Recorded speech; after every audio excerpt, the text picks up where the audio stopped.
দক্ষিণ চব্বিশ পরগনায় মোট আসন সংখ্যা 31টি। 21-এর বিধানসভায় 30টি গিয়েছিল তৃণমূল কংগ্রেসের ঝুলিতে, একটি আইএসএফ এর ঝুলিতে। 24-এর লোকসভায় 31টি তৃণমূল কংগ্রেসের, বাকিরা স্বাভাবিকভাবেই শূন্য। ওপিনিয়ন পোল 2025-এর মার্চ, সেখানে কিন্তু হাড্ডাহাড্ডি লড়াই, একটি আসনে তৃণমূল 30 এবং একটি আসন, যেহেতু মোট আসন 31টি, একটি আসন নিয়ে হাড্ডাহাড্ডি লড়াই। ওপিনিয়ন পোল 2026-এর জানুয়ারি, সেখানে আবার আইএসএফ এ একটি চলে গেল এবং তৃণমূল কংগ্রেস 30টিতে রইল।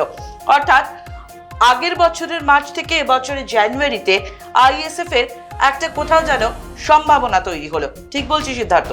আমরা দক্ষিণ চব্বিশ পরগনা নিয়ে যখন কথা বলছি, আমাদের এই একটি জায়গাতে একটা ব্যাপার আছে যে আইএসএফ, তুমি যেটা দিয়ে শেষ করলে, 21-এর নির্বাচনে আইএসএফ একটি আসন পায়, যেটা ভাঙর।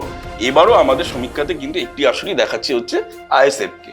কিন্তু আমরা 2025-এর মার্চে যে ওপিনিয়ন পোলটা করেছিলাম, সেখানটা আমরা আইএসএফকে দেখাইনি। তার কারণটা ছিল হচ্ছে যে তৃণমূল কংগ্রেসের একটা মোটামুটি একটা অবস্থানটা একটু ঠিকঠাক ছিল। তারপরে যেটা আমরা দেখলাম যে তৃণমূল কংগ্রেসের আভ্যন্তরীণ কিছু দ্বন্দ্ব কিন্তু ওখানটায় আমরা নজরে পড়ছে, যার ফলটা হয়তো আগামী নির্বাচনে পড়বে, এবং সেইটাই হয়তো ওপিনিয়ন পোলে উঠে এসছে রিসেন্ট ওপিনিয়ন পোলটাতে। এছাড়া বাকি কিন্তু মোটামুটি ভাবে তৃণমূল কংগ্রেস এই যে নিশ্চিত আসন ভাবে, 30টি ধরো আগের বছর 21-এও পেয়েছিল, সেই 31টার মধ্যে 30টা কিন্তু ধরে রাখতে পারছে। এই একটি মাত্র আসন নিয়ে হচ্ছে একটা কনফিউশন রয়েছে।